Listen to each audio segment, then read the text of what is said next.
Boa noite. Graça e paz. Pode tomar o seu assento. Quantos estão felizes? Estiveram aqui ontem? Quantos estiveram aqui ontem? Levanta a mão, deixa eu ver. Uau, glória a Deus. Os outros, que o Senhor tenha misericórdia de você.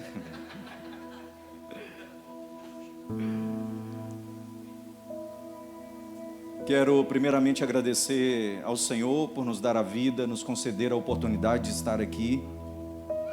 Agradecer ao pastor Abel, pastora Pri, que também nos confiaram esse lugar tão precioso que é poder compartilhar e ministrar com os santos do Senhor. Meu nome é Christian, moro em Camboriú, sou mineiro.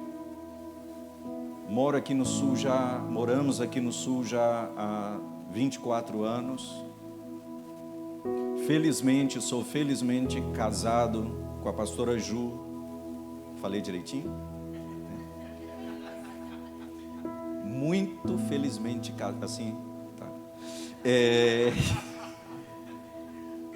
Há 28 anos, sou pai de 2 meninas, Ana Laura com 13, estivemos aqui ontem e ela estava de aniversário ontem, e a Larissa, que tem 27 anos. É um privilégio para nós poder estar aqui e de alguma maneira servir aquilo que o Senhor nos encomendou, colocando, quem sabe, um grãozinho de areia em tudo aquilo que Deus já vem falando e edificando aqui. Viemos muito bem acompanhados hoje pelo pastor Tiago, pastora Adriana, que caminham conosco, também são de Camboriú, estão passando por uma transição maravilhosa também, e hoje puderam vir aqui estar conosco. Está preparado? Sim ou não? Abra sua Bíblia comigo, por favor.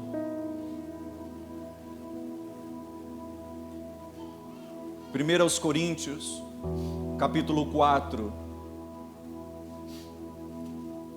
versos 1 e 2. Que os homens nos considerem como ministros de Cristo e despenseiros dos mistérios de Deus.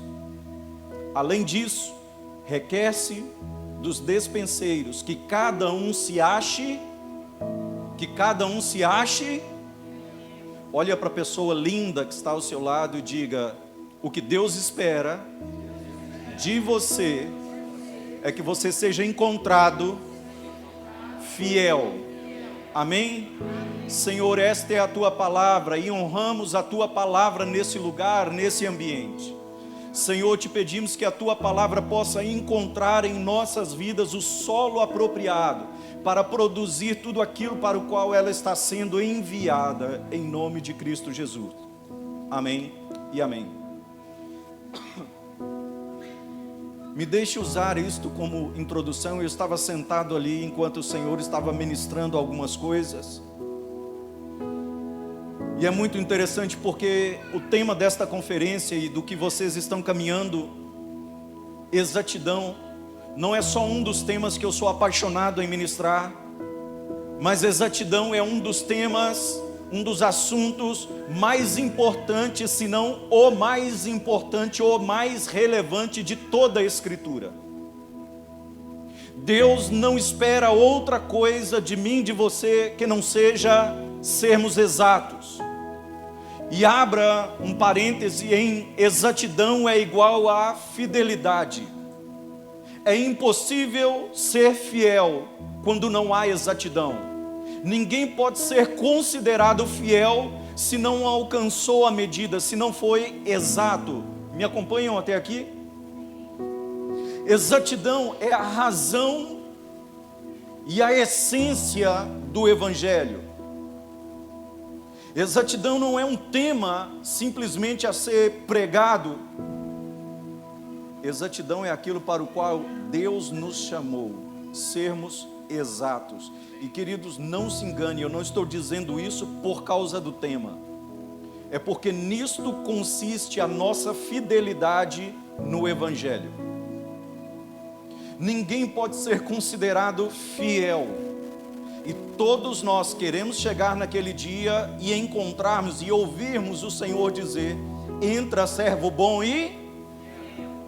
Mas ninguém pode ser encontrado fiel, ser achado fiel, se enquanto nesta terra não alcançou a exatidão. Exatidão não é um tema, exatidão é uma medida.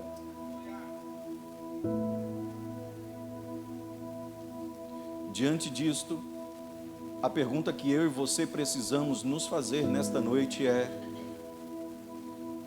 se exatidão é uma medida, se exatidão é sinônimo de fidelidade, significa que exatidão significa entregar a Deus aquilo que Ele espera.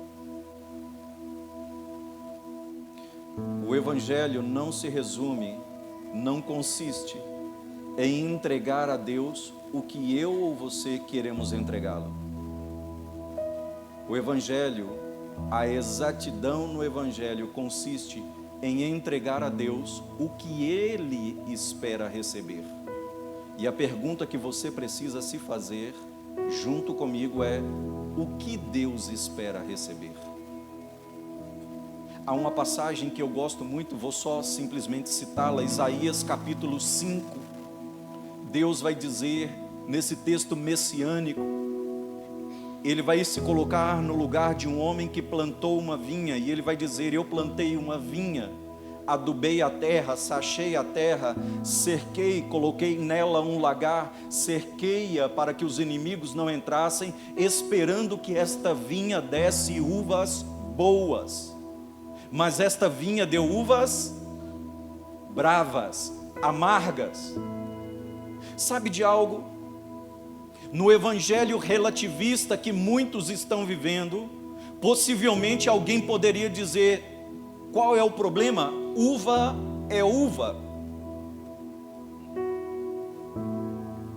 A questão não é se uva é uva, é que tipo de uva Deus esperava receber. E Ele disse: eu esperava receber uvas boas, uvas doces, mas ela me deu uvas bravas. E Ele encerra esse diálogo dizendo: o que eu mais poderia fazer pela minha vinha que eu não tenha feito? E eu quero dizer para você nesta noite que esta vinha somos eu e você. E Deus investiu tudo o que Ele tinha na minha e na sua vida, esperando que pudéssemos produzir uvas boas, uvas doces, chegar ao final da nossa história, da nossa jornada e entregar a Deus o que Ele espera. E a pergunta é: o que estamos oferecendo a Deus hoje? Irmãos, nessa noite, talvez não saiamos daqui sorrindo. É muito provável que sairemos daqui pensando. E eu amo fazer as pessoas pensarem. É muito provável, e é a minha esperança, que quando terminar esta noite, você volte para sua casa e antes de colocar a sua cabeça no travesseiro, você permita ao Espírito Santo te mostrar. Você tenha coragem de perguntá-lo, dizer: Senhor, o que realmente eu estou te entregando? Porque o coração do homem é enganoso. E às vezes podemos imaginar que estamos entregando algo quando não estamos.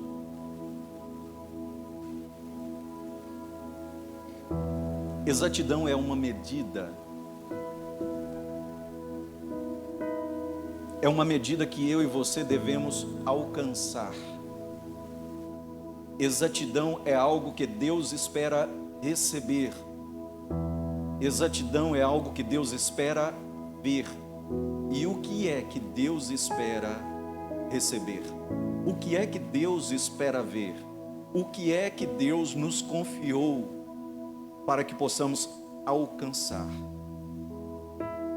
Eu aprendi com o pastor Tiago e achei muito interessante, de dar a conclusão da mensagem, depois você volta construindo. Sabe o que Deus espera de mim, de você? Nenhuma outra coisa a não ser Cristo. A única coisa que Deus espera é ver Cristo sendo formado no nosso interior.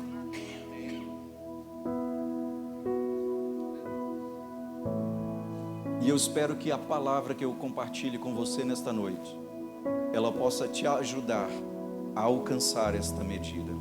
Amém? Então agora, abra sua Bíblia comigo, por favor. Na segunda carta de Pedro. 2 Pedro, capítulo 1. Fiquem tranquilos, o pastor já me orientou quanto ao tempo e ele disse: pastor, não passe das 11h30. Eu falei: fique tranquilo. Brincadeira, irmãos, não se levante, não precisa ir embora. 2 Pedro capítulo 1, do verso 1 ao 12. Por isso, irmãos, procurai com diligência cada vez maior confirmar a vossa vocação e eleição, porquanto procedendo assim, não tropeçareis em tempo algum, porque assim nos será amplamente concedida a entrada no reino do nosso Senhor Jesus, do nosso Senhor e Salvador Jesus Cristo. Pelo que não deixarei de exortar-vos sempre acerca destas coisas, ainda que bem as saibais e estejais confirmados na verdade presente. 2 Pedro capítulo 1, do verso 10 ao 12. Peço que você me acompanhe, por favor, nisso. Preste bastante atenção, porque esta passagem ela vai nos mostrar uma grande preocupação do apóstolo Pedro. A confirmação dos santos. Repita comigo: a confirmação dos santos. Isso. O apóstolo Pedro vai escrever esta carta pensando e desejando em que os santos fossem confirmados. Em quê? Primeiro, na sua vocação e eleição, ou seja, que com o passar dos dias, os santos, eu e você, possamos ser confirmados na nossa vocação, ou seja, o para que Deus nos chamou. Diga: a minha vocação.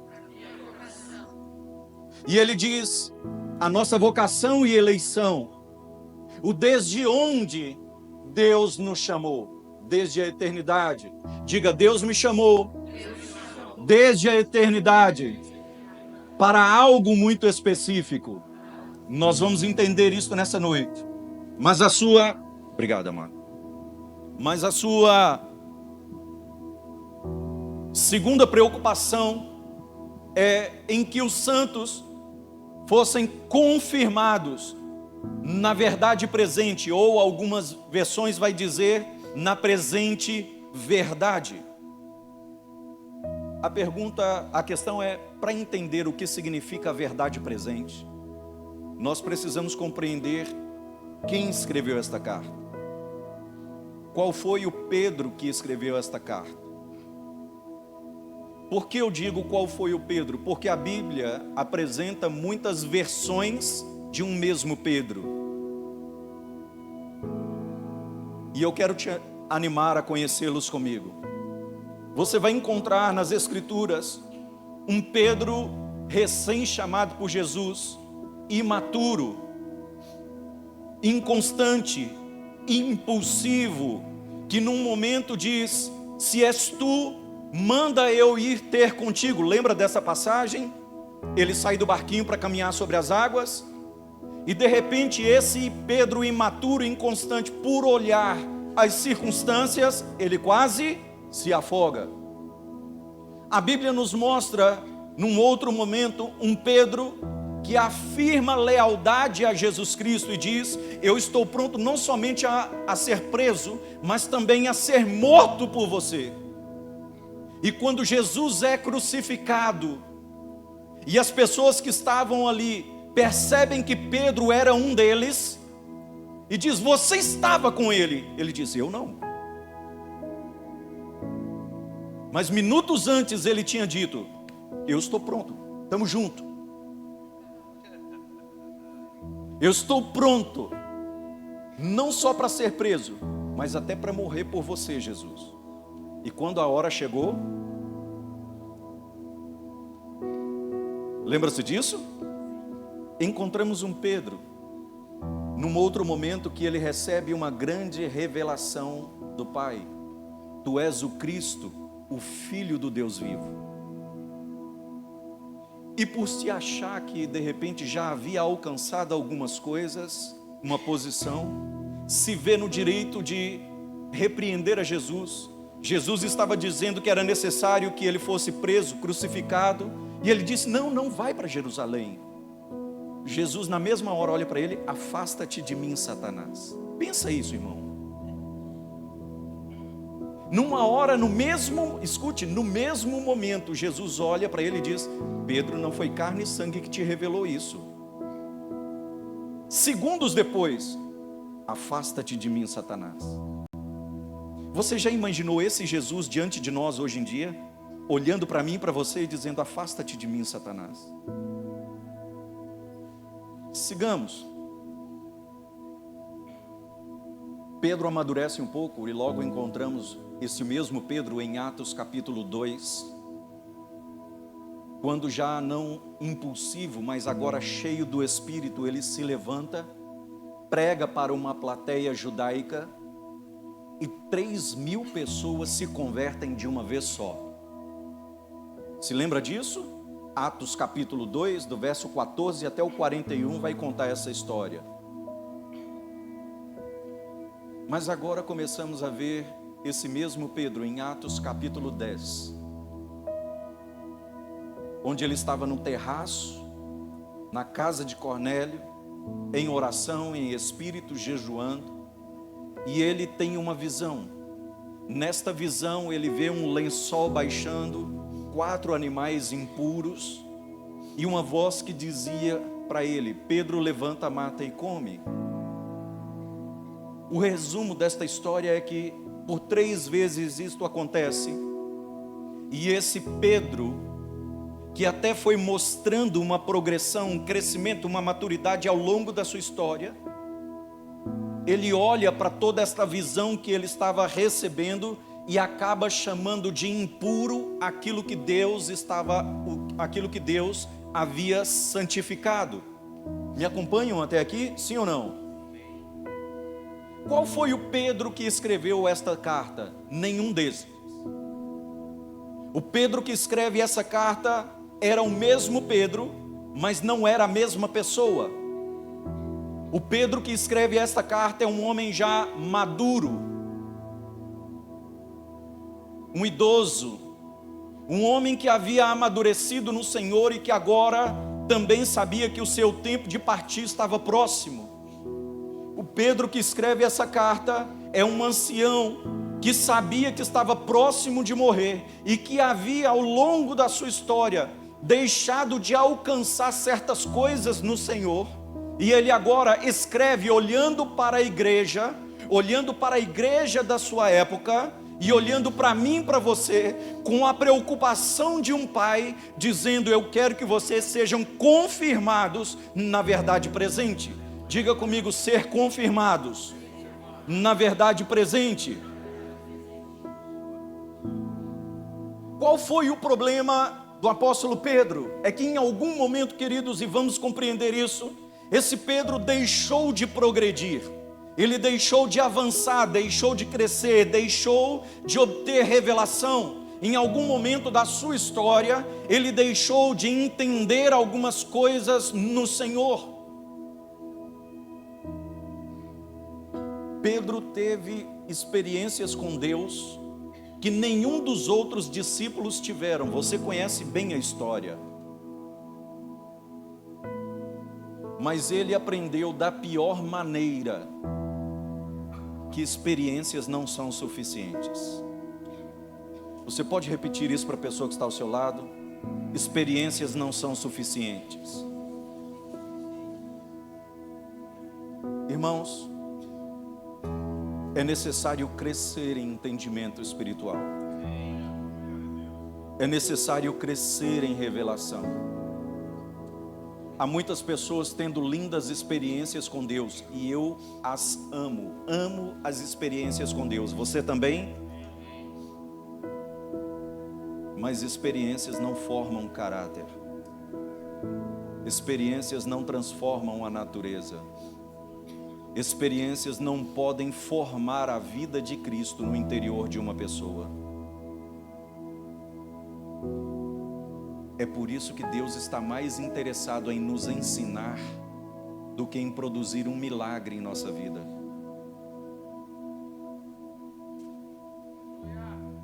Pastor, você está dizendo que Deus não faz milagre? Não, eu estou dizendo que Ele faz, mas que Ele prefere te ensinar.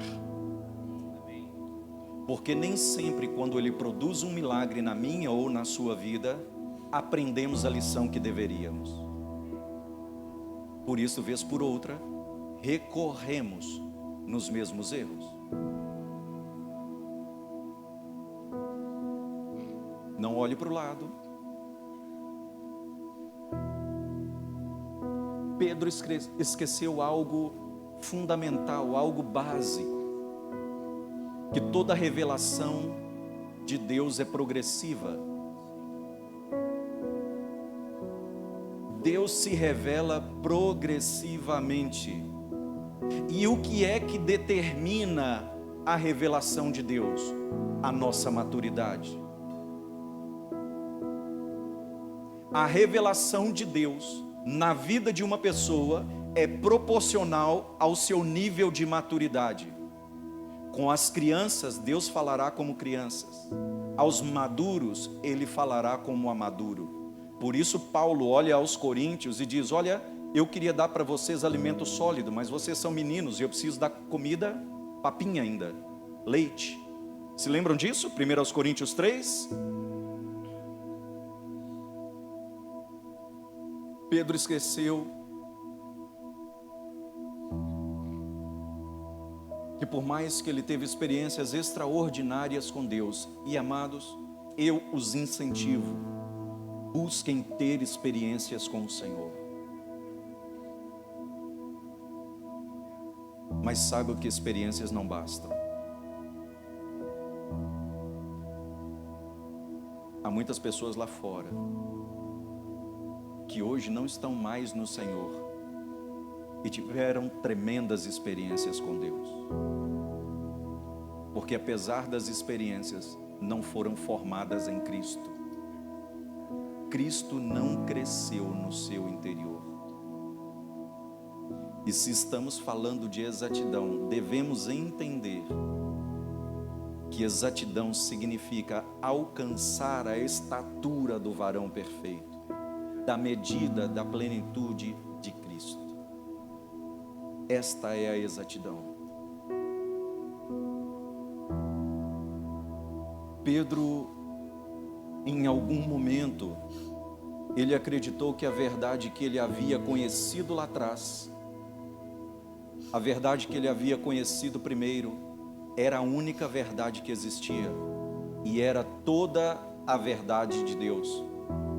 Pedro acreditou que a verdade que ele havia conhecido primeiro fosse a única verdade de Deus e fosse toda a verdade de Deus. Amados, nós vamos terminar esta noite, se o Senhor nos permitir, chegar até o final, nos dando conta de que a verdade que um dia eu e você conhecemos não é a única verdade de Deus. E por favor, não pense que eu estou falando de um evangelho relativista.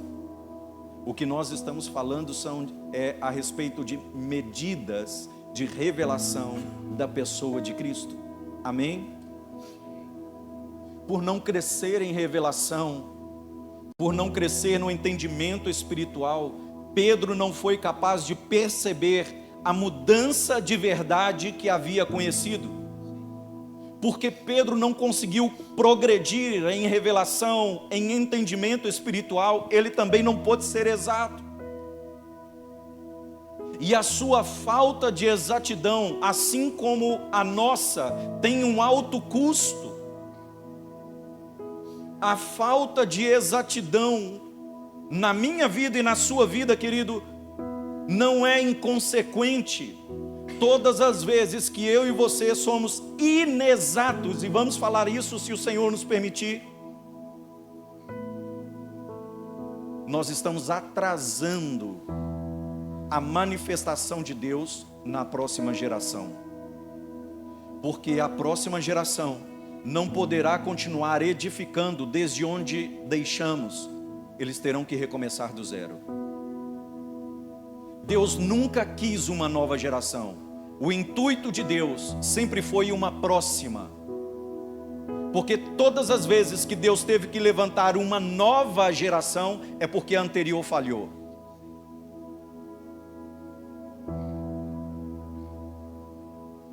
Qual foi a mudança de tempo, a mudança de estação que o apóstolo Pedro não conseguiu perceber por causa da sua falta de revelação e de entendimento? Que a verdade que ele havia conhecido, a primeira verdade que ele havia conhecido em Atos capítulo 2, não era a mesma verdade que estava se manifestando em Atos capítulo 10. Qual era a verdade de Atos capítulo 2? Pedro sendo chamado e enviado como apóstolo para os judeus. Qual era a verdade de Atos capítulo 10? E que ele não conseguiu compreender. Pedro sendo agora enviado como apóstolo para os gentios.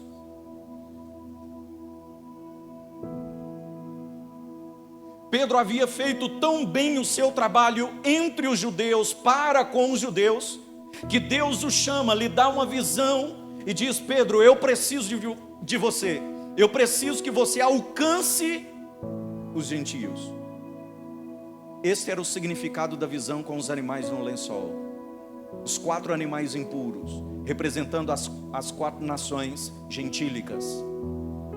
Pedro não compreendeu. Amados, Pedro ficou tão apegado, tão aferrado à verdade que ele conheceu em Atos capítulo 2, ao seu primeiro chamado, um apóstolo para os judeus, que ele não conseguiu entender e discernir a necessidade que estava se manifestando naquele momento. E sabe de algo? Assim muitos de nós estamos aferrados e apegados a verdades do passado, tão apegados e tão presos a coisas que já passaram, que hoje não estamos conseguindo discernir o que Deus está fazendo.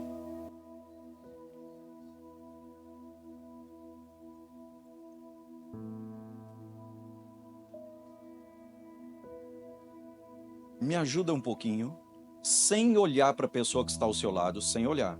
Dá só uma cutucadinha nela assim. E diga assim: eu acho que ele está falando com você.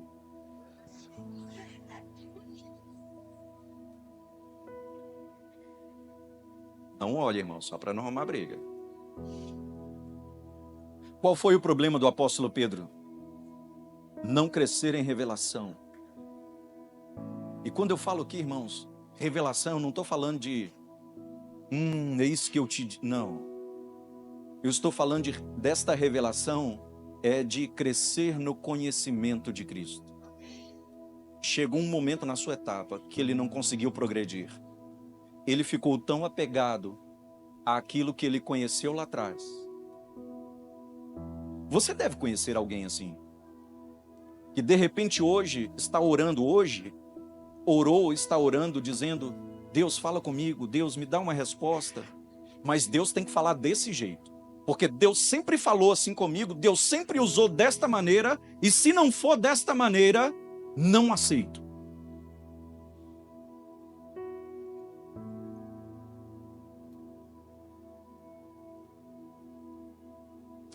É o exemplo que nós vemos do profeta Elias. Elias era um profeta tão violento, acostumado a fazer fogo descer do céu, acostumado a manifestações tão violentas, e de repente Ele precisa fugir para dentro de uma caverna porque foi ameaçado por uma mulher. E dentro da caverna, buscando ouvir a Deus, a passagem vai dizer, querido, que passa um grande vento e Deus não estava no vento, um grande terremoto, Deus não estava no terremoto. De repente, uma brisa e Deus fala com ele. Eu vou te contar uma coisa que talvez você não saiba, mas eu vou contar só para você e é segredo, não espalha para ninguém. Ele é Deus e vai fazer do jeito dele, da maneira dele, no tempo dele, ainda que isto signifique contrariar a minha e a sua expectativa. E ele é mestre em contrariar as nossas expectativas.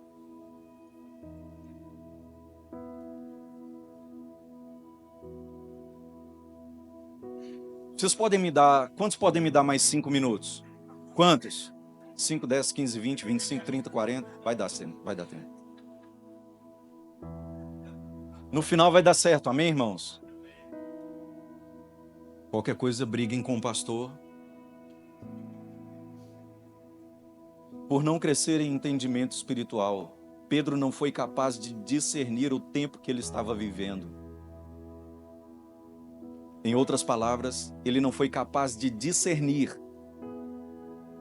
a verdade presente, a verdade que estava manifestando nos seus dias. Consequentemente, esse mesmo apóstolo Pedro também não pôde ser uma resposta de Deus para aquela geração. Você sabe o que acontece depois desta visão? Repare que Pedro começa a assumir da história. Deus precisa mudar os atores. Deus precisa trazer alguém de fora do sistema. E quem ele traz? Paulo. Por isso Paulo vai dizer, eu como um nascido fora do tempo, como um filho abortivo. Sabe o que ele está dizendo? Eu não estava nos planos de Deus, mas porque alguém não conseguiu crescer em revelação, Deus precisou me chamar. Você sabe quem é o apóstolo Paulo? Você sabe quem o apóstolo Paulo representa? O apóstolo Paulo representa aquela pessoa que em algum momento deixa de crescer em revelação. Perdão, sabe quem o apóstolo Pedro representa nessa história? Aquela pessoa que deixa de crescer em revelação e obriga o Senhor a trazer alguém de fora. Me permita dizer algo para você, querido. Alguém nos enganou e fizeram lindas canções dizendo o homem não morre enquanto não ver a promessa de Deus se cumprir. Isso nunca esteve mais longe da verdade. Saia daqui e faça uma visita amanhã ao cemitério. Você encontrará túmulos cheios de pessoas que morreram sem a promessa de Deus se cumprir.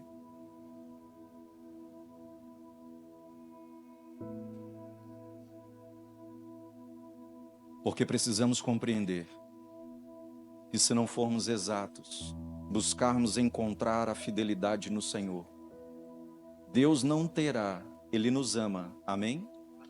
Mas Ele não terá problema em mover as peças do tabuleiro para dar continuidade ao seu propósito eterno. Nada jamais conseguiu ou pode parar o propósito eterno de Deus de se cumprir. Ainda que eu e você não queiramos. Sabe quem agora representa o apóstolo Paulo? O apóstolo Paulo representa aquela pessoa que Deus tem que chamar quando alguém não conseguiu alcançar a medida que Deus esperava. Não somos insubstituíveis. Ele nos ama, mas não somos insubstituíveis.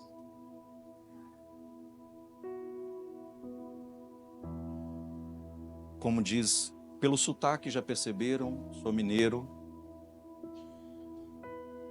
E como diz em Minas, não somos a última Coca-Cola do deserto, irmão. Não somos. Chegou uma etapa na minha vida que eu não consegui avançar e eu não consegui crescer. Eu tive muitas experiências com o Senhor, vi muitos milagres, fiz muitos milagres, mas eu não consegui entender aquilo para o qual Deus estava me chamando naquele tempo, naquela estação. E eu falhei. E eu não quero que vocês cometam o mesmo erro. Esse foi o Pedro que escreveu a carta. Agora, diante disso, a pergunta que eu e você precisamos nos fazer é: por que Pedro vai dizer verdade presente? Porque quero, irmãos, que estejais confirmados na verdade presente. Por que ele não disse simplesmente: eu quero que vocês estejam confirmados na verdade? Porque se ele qualifica a verdade como presente, é porque houve uma verdade passada e haverá uma verdade futura. Amém? Diga comigo: houve uma verdade passada e haverá uma verdade futura. E por que ele faz questão de estabelecer a verdade presente? Porque Deus não governa por verdade passada e não governa por verdades futuras. Deus governa pela verdade presente. A verdade presente é o que Deus está falando e fazendo agora. Pedro, quando escreve esta carta, querido, é porque ele entendeu um princípio muito básico: que a igreja não se nutre de histórias. A igreja produz história, mas a igreja se nutre da verdade presente de Deus, do que Deus está fazendo e falando agora. E pastor, talvez você esteja pensando, é muito óbvio isso. Parece. Mas o que nós temos visto são muitos irmãos sendo edificados naquilo que já passou. Em verdades históricas, conhecem o Jesus histórico, mas não conhecem o Cristo ressurreto, Rei da glória, interno, intrínseco, que nos foi impartido por uma vida no Espírito. Aleluia. Glória a Deus.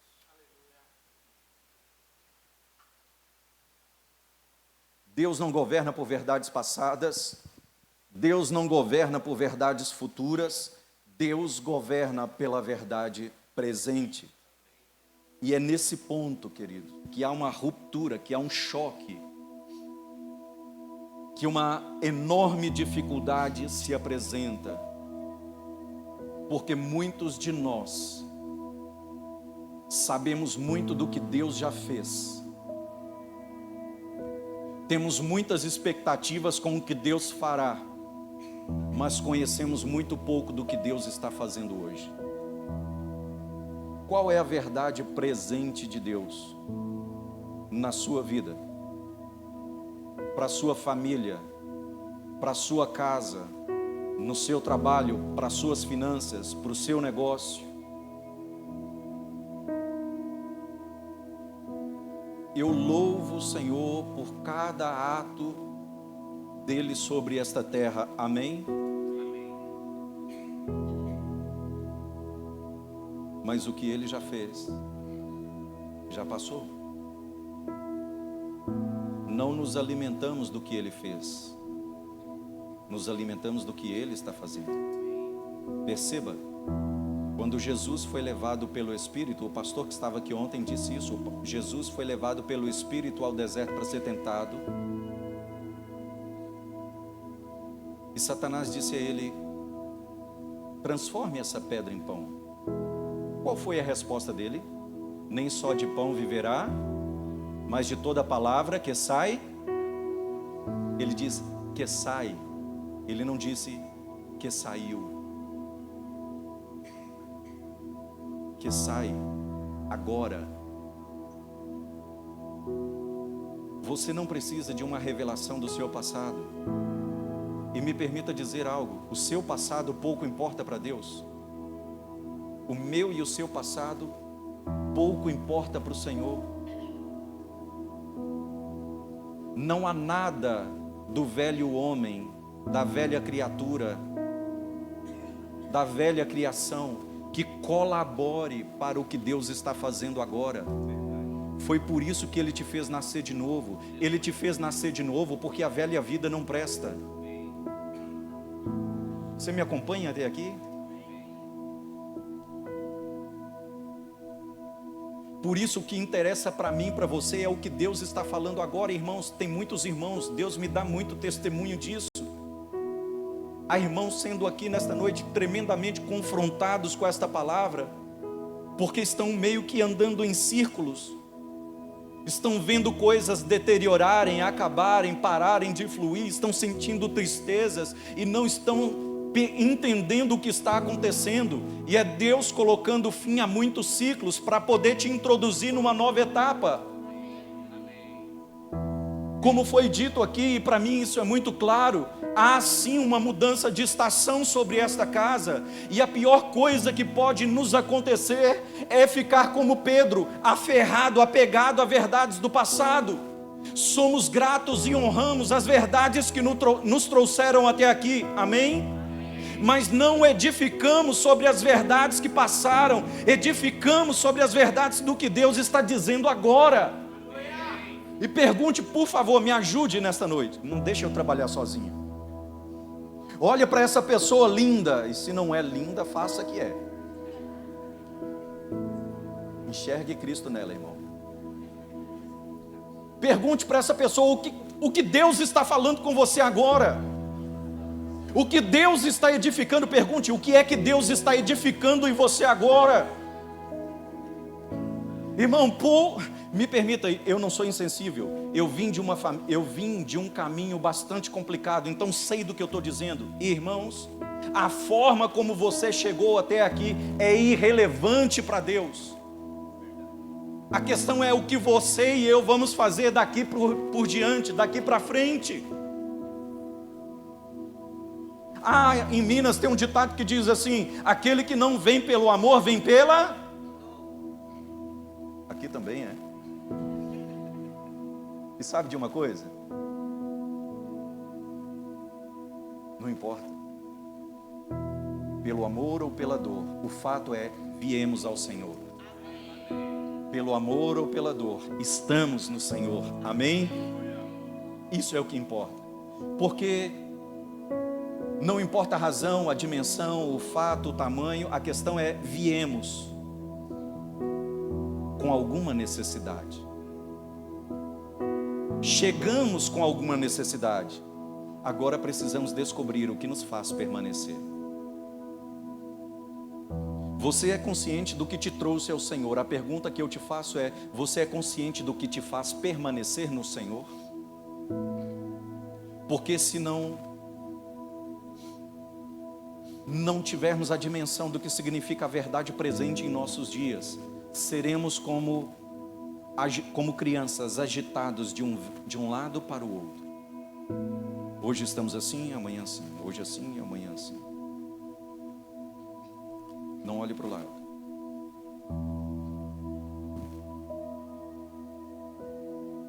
Quantos estão entendendo até aqui?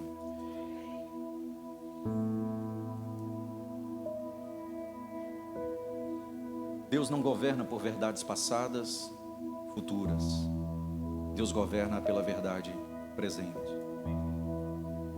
Irmãos, a igreja, repito, não se nutre de histórias, ela produz histórias, mas ela se alimenta do que está saindo da boca de Deus hoje.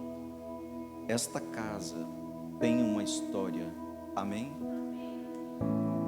Mas ela não se alimenta da história que produziu.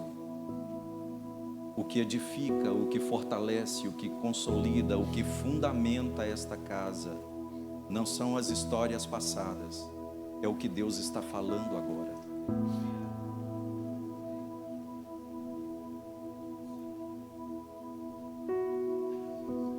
Há muitas verdades na Bíblia. Toda a Bíblia é a verdade, amém? Você crê nisso? Você crê que a Bíblia é a verdade? Ufa. Achei que teríamos um problema. Toda a Bíblia é a verdade, mas nem toda a Bíblia é a verdade presente.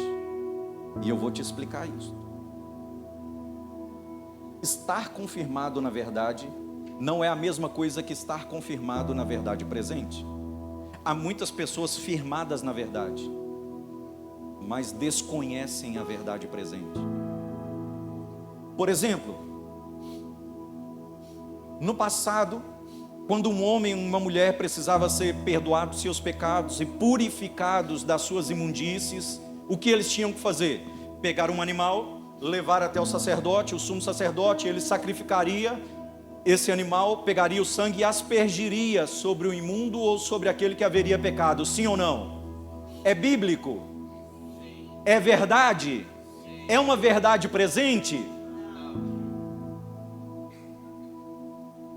Antigamente, somente o sumo sacerdote, uma vez ao ano, no seu turno, podia entrar no Santíssimo Lugar. Sim ou não? É bíblico? É verdade? É uma verdade presente? Por que não? Porque as portas da graça foram abertas, porque o véu foi rasgado do alto a baixo, e hoje temos livre acesso ao Pai. Estão me acompanhando? A Bíblia vai dizer que Jesus Cristo veio para os seus, para os judeus. É bíblico? É uma verdade? É a verdade presente? Não. Porque ele veio para os seus, mas os seus não o receberam. Mas a todos quantos o receberam, deu-lhes o poder de serem feitos filhos de Deus. E estamos aqui.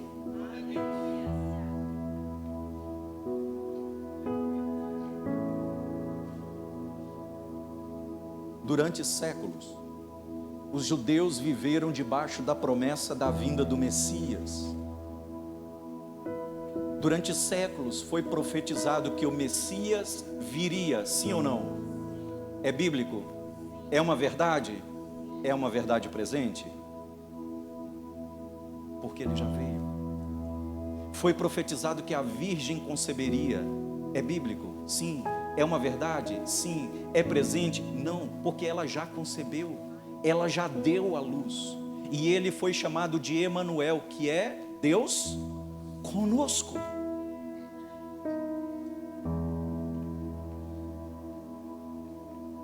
Ser exato, ser fiel, implica em conhecer a verdade presente em nossos dias, porque, queridos, se eu e você não conhecemos a verdade presente de Deus em nossos dias, viveremos os dias atuais com as práticas do passado, e assim, não se engane, muitos de nós estamos.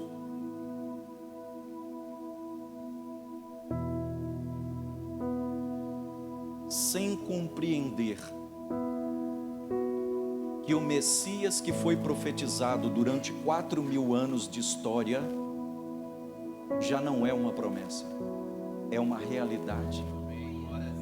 Aquele que foi profetizado desde o Éden, aquele pelo qual os pais e os profetas, 1 Pedro capítulo 1 vai dizer, se não me falha a memória, a partir do verso 10, quando os profetas inquiriram e indagaram a respeito desta tão grande salvação que haveria de se manifestar, foi revelado a eles que não era para eles, mas para nós. Você imagine 4.000 anos de história, profetas profetizando, declarando, vendo de longe uma promessa que não se manifestaria no tempo deles, mas que hoje é uma realidade para nós. O problema é que muitos de nós vivemos como se não houvesse manifestado.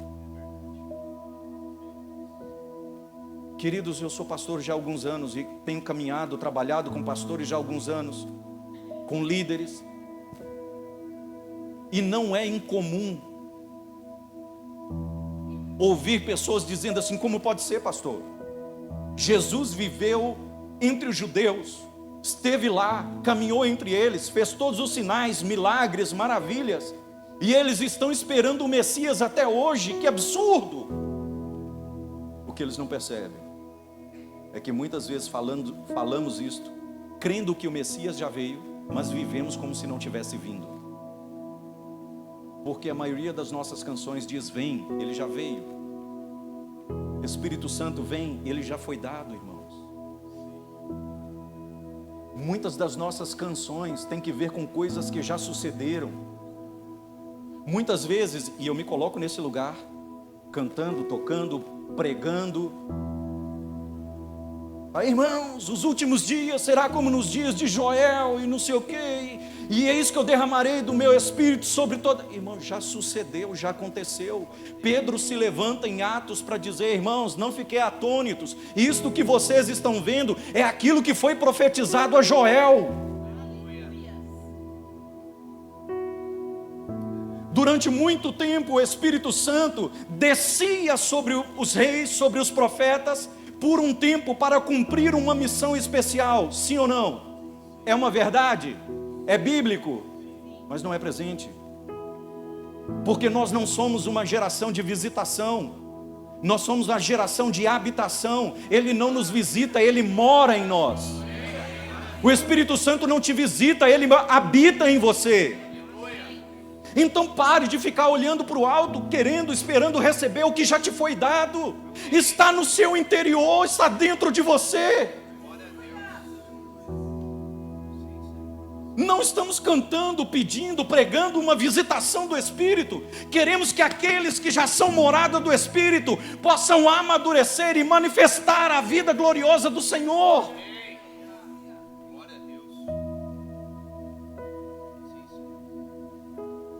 João vai dizer: o homem não pode receber coisa alguma se do céu não lhe for dado. Amém? Amém ou não amém? A pergunta que eu te faço é: o que Deus poderia ter reservado para ele que fosse melhor do que Cristo?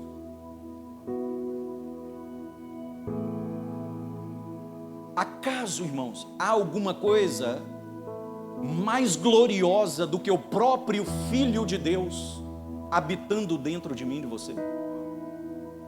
É por isso que Paulo vai dizer em Romanos capítulo 8, verso 32, aquele que não poupou a seu próprio filho, antes o entregou por amor a nós, acaso não nos daria com ele gratuitamente todas as coisas?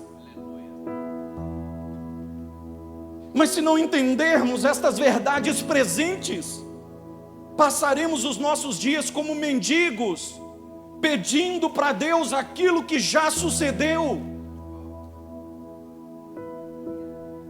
Eu não sei você, mas todos os nossos familiares moram em Minas Gerais, todos. Mãe, pai, tios, irmãos, todos moram lá. E minha mãe vem para cá uma vez ao ano em janeiro e passa aqui 15, 20 dias. Sua amada sogra. Amém? E às vezes me bate uma saudade, eu pego a foto da minha mãe e olho. Vocês já fizeram isso? Mãe, pai, irmão, marido quando está fora, esposa, filhos. Sim ou não?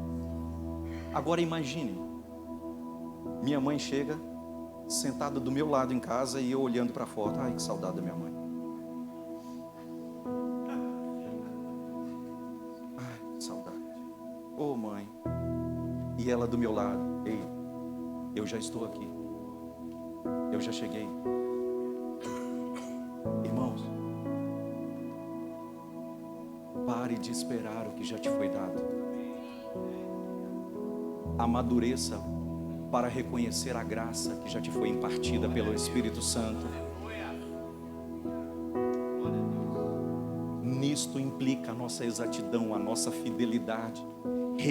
Aceitar, reconhecer e manifestar e crescer a graça de Deus que já nos foi dada em Cristo Jesus por meio do Espírito Santo.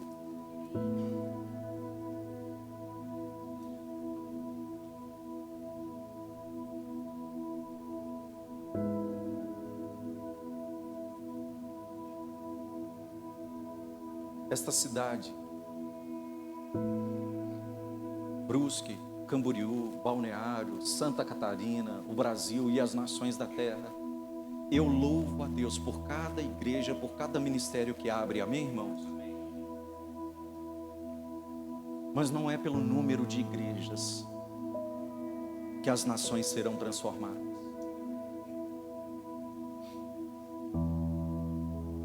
é quando aquelas que há começarem a ser conscientes da verdade que portam, da vida que está no seu interior.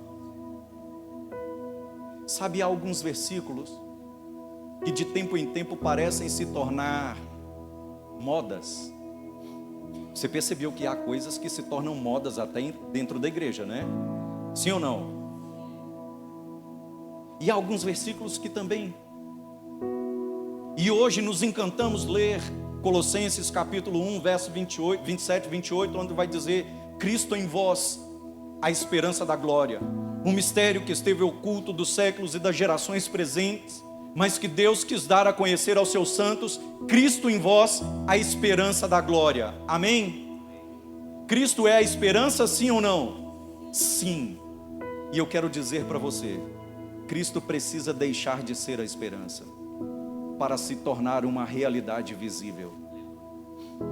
24 anos atrás, quando eu entreguei a minha vida ao Senhor Jesus Cristo, minha família orava e dizia: que Cristo faça algo na vida desse menino, tomara que Deus dê jeito na vida desse menino, tomara que o Senhor transforme a vida dele. Sabe o que é isso? Esperança. Mas se hoje, 24 anos depois, a minha família olha para mim e diz assim: tomara que Cristo faça algo com a vida dele, alguma coisa não funcionou.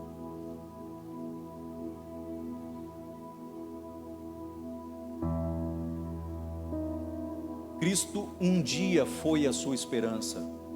Você que um dia entregou a sua vida a Jesus Cristo, você que um dia fez do Senhor Jesus Cristo o teu Senhor, você que um dia nasceu de novo, Cristo foi a sua esperança.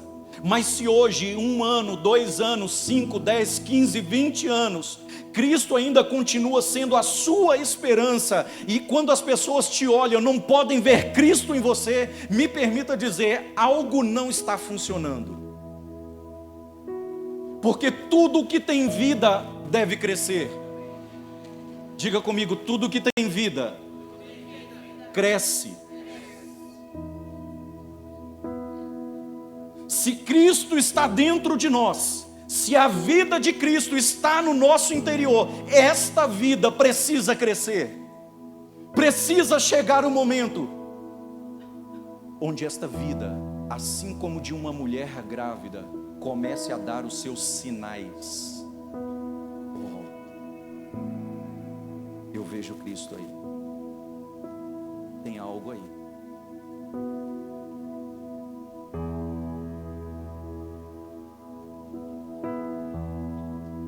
Pedro não conseguiu perceber a mudança, e eu vou encerrando, queridos, porque eu sei que o tempo aqui é incrível. Vocês são tão atentos e vão extraindo coisas de nós. Isso é maravilhoso, porque é terrível ministrar num lugar onde as pessoas não prestam atenção.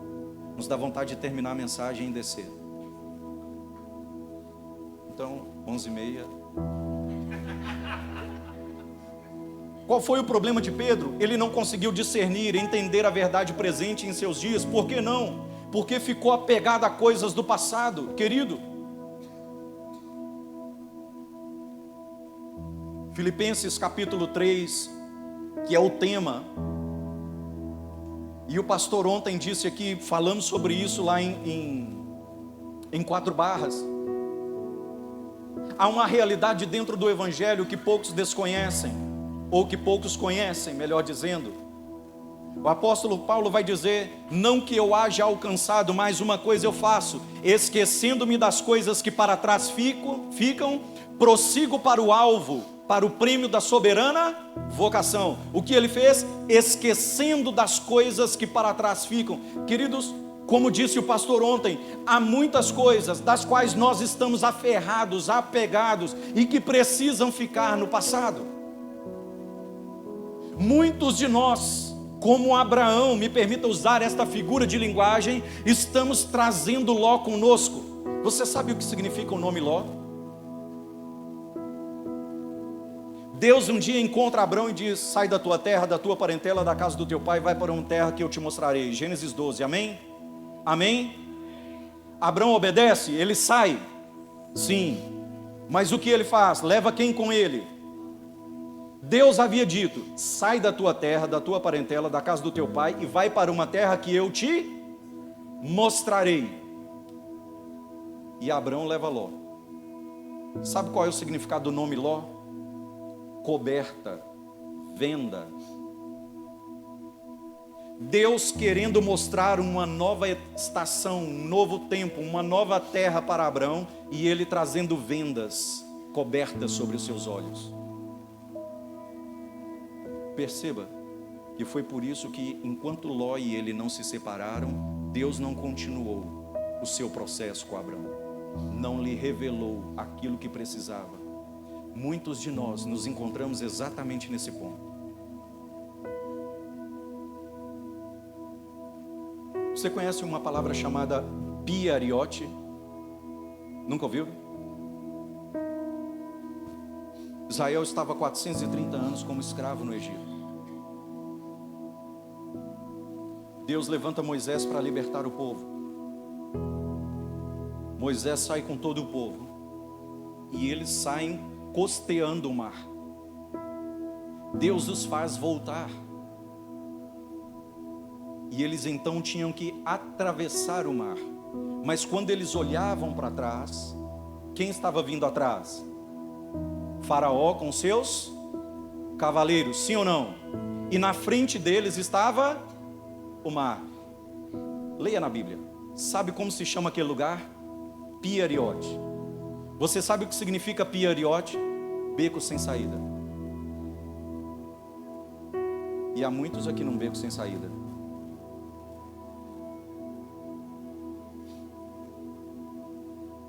E não pense que é o inimigo. É Deus te empurrando para uma nova estação, te empurrando para uma nova medida de conhecimento do seu filho, querendo revelar ao teu espírito o Cristo eterno, ressurreto, que já está dentro de você.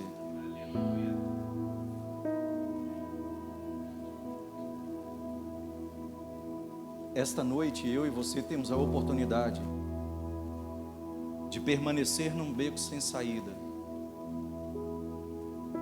ou de cruzar para o outro lado. E eu e você estamos sendo chamados a cruzar. Diga para o seu vizinho: você está sendo convidado. Para não dizer empurrado, diga assim: você está sendo convidado a cruzar para uma vida com um Deus interno, intrínseco e não ambiental.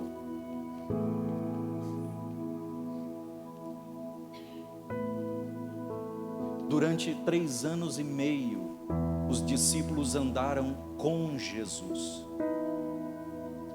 Mas o dia que o Espírito Santo foi derramado sobre aqueles homens, eles passaram a andar em Cristo. O Evangelho não se resume em andar com Deus, em andar com Jesus, mas em andar em Cristo, em estar em Cristo. Sabe de algo, querido? Foi por isso que Paulo disse assim: eu considero tudo como refúgio, tudo como lixo, para ser achado nele. Diga comigo: nele. Não com ele, nele. Você entende a diferença? Mas se não entendermos a verdade presente em nossos dias, caminharemos com Jesus, mas não andaremos nele. É por isso que, segundo aos Coríntios 5,17, pastor, parece um dos versículos mais mal compreendidos, que nos afronta, porque diz assim: se alguém está em Cristo, nova criatura é, as coisas velhas já passaram e eis que tudo se fez novo. E não percebemos a palavrinha em Cristo, não é com Cristo, não é e assim que se alguém está com Cristo, é assim que se alguém está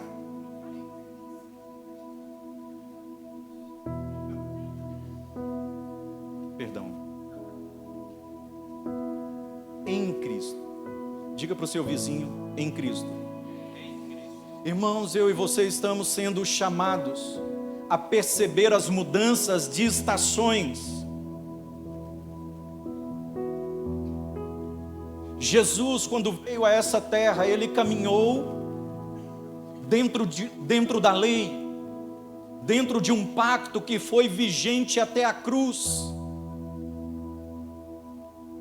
Mas enquanto ele andava sobre esta terra, cumprindo a lei, ele ia estabelecendo outro parâmetro, outra verdade, outra medida. Para você que anota, Mateus capítulo 5, verso 43, me permita só citar por causa do tempo.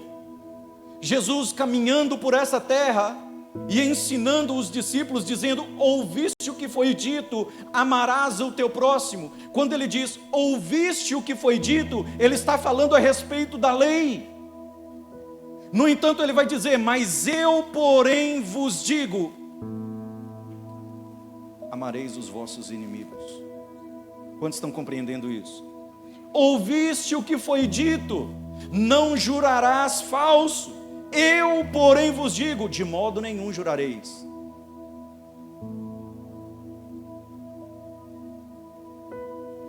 Leia Mateus capítulo 5. Por uma questão de tempo não vamos falar. E você vai encontrar: ouviste o que foi dito, eu, porém, vos digo. Jesus Cristo dizendo: a lei dizia isto, mas eu estou trazendo um novo mandamento.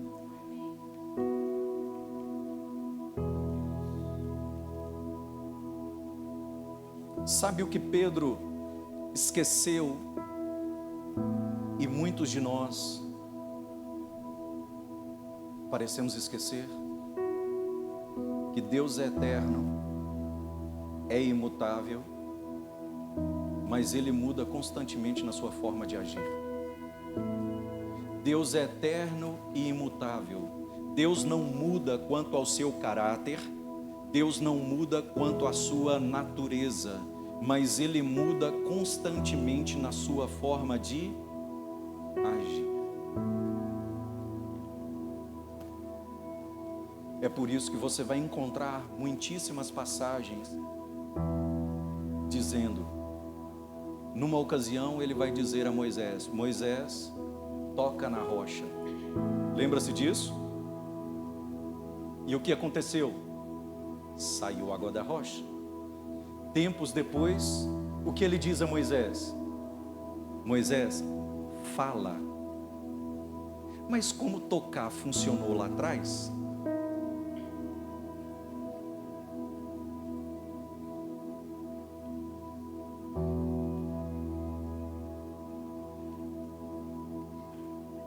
Você quer ver isto? Porque é o lugar onde eu e você nos encontramos. Um dia Deus olha para esse homem chamado Abraão, e ele promete um filho. 25 anos depois, esta criança nasce. Deus, eu costumo dizer que Deus tem um senso de humor incrível.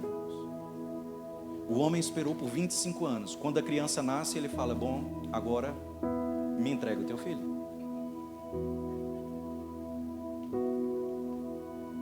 Deus, perceba, Deus é bem-humorado. Ele faz cada uma com a gente aqui. Abraão pega a lenha, o cutelo, o fogo, Isaque, e por 3 anos caminham, e por 3 dias, caminham até o Monte Moriá. Amém? Qual foi a ordem de Deus para ele? Me entrega o seu filho. Você vai me sacrificar o teu filho, sim ou não? 3 dias depois, quando ele estava pronto para sacrificar Isaque, a voz que ele ouve diz o que para ele? Não me sacrifique o teu filho, porque agora sei que me amas. 3 dias. A primeira verdade que Abraão conheceu: sacrifique Isaque. 3 dias depois: não sacrifique. Sabe o que seríamos nós nesse lugar? Em nome de Jesus, eu repreendo essa voz agora. Deus me mandou sacrificar e tchau, Isaque. Porque temos uma grande dificuldade em discernir tempos e estações, em perceber as mudanças que Deus nos proporciona. Mudanças de âmbitos, mudanças de verdades, mudanças de tempos, mudanças de estações. E falo com muita propriedade, esta casa precisa estar atenta às verdades que Deus está trazendo neste tempo. Queridos, sejam profundamente gratos a tudo aquilo que os trouxe até esse momento, mas estejam atentos àquilo que Deus está fazendo e falando com vocês agora, porque Deus não espera outra medida a não ser a exatidão, a fidelidade ao seu desenho. E me permita terminar dizendo: Deus nunca pediu a opinião de ninguém.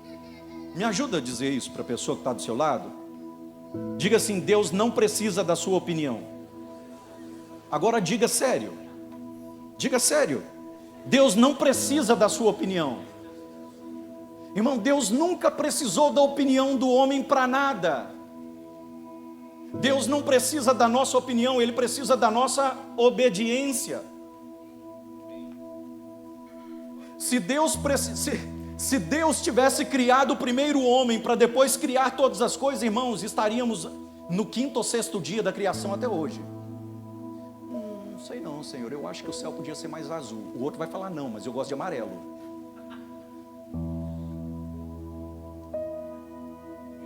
Por isso Deus criou o homem no final, porque Ele não precisa da nossa opinião, só quer a nossa obediência.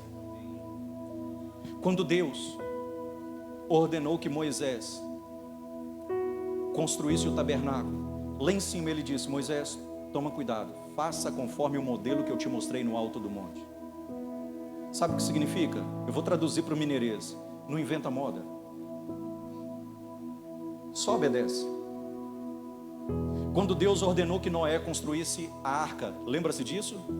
Deus não somente deu a ele o plano, o modelo, o projeto, Ele providenciou também o material. E Deus disse para ele: construa a arca, conforme o modelo que eu te entreguei. Se Noé tivesse colocado a porta um pouquinho mais para a esquerda, seria um desenho humano e não divino. Se Moisés tivesse decidido falar: Senhor, essa cortina, eu acho que não precisaria dela, esse ambiente ficaria mais espaçoso se não tivesse uma divisão aqui no meio. Seria o tabernáculo de Moisés e não do Senhor. Você pode ficar de pé comigo?